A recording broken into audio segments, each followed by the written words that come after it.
જણાવું છું કે મારું નામ રોશન યુનિસ સિંગોરજા છે અને હું ટગા ગામની રહેવાસી છું. છેલ્લા 10 વર્ષથી ટગા ગામની અંદર હું રહું છું. બરાબર, ટગા ગામનો વિકાસ જરાય પણ થયો નથી.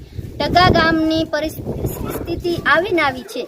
ઘણા બધા સરપંચો આયા, બની ગયા, હોદ્દો સરપંચનો સ્વીકારી લીધો, પણ ગામની અંદર જરાય પણ સુધારો વધારો કરવામાં આવ્યો નથી.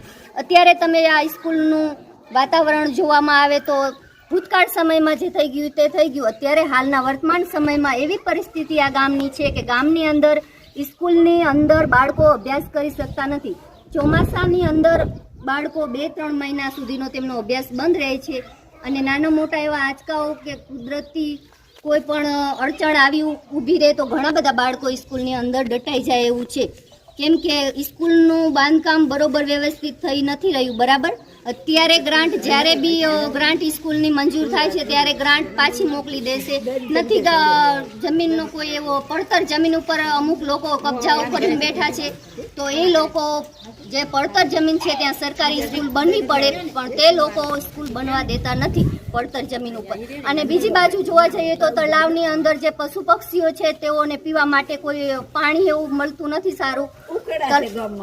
આખા ગામના ઉકરડાનો નિકાલ તલાવની અંદર કરવામાં આવ્યો છે અને 4 મહિનાનો ચોમાસાનું જે પાણી તલાવની અંદર ભરાય છે તો એમાં બાઈઓ કે લેડીઝો વ્યવસ્થિત રીતે નાહી ધોઈ કે કપડાં પણ નથી ધોઈ કે નાહી શકતી. બરાબર, અને બીજી બાજુ જોવા જઈએ તો આંગણવાડી પણ એવી જ છે કે નાના નાના ભૂલકાઓ ઘરના આંગણામાં ધૂળ ખાતા હોય છે પણ આંગણવાડીની અંદર જતા નથી.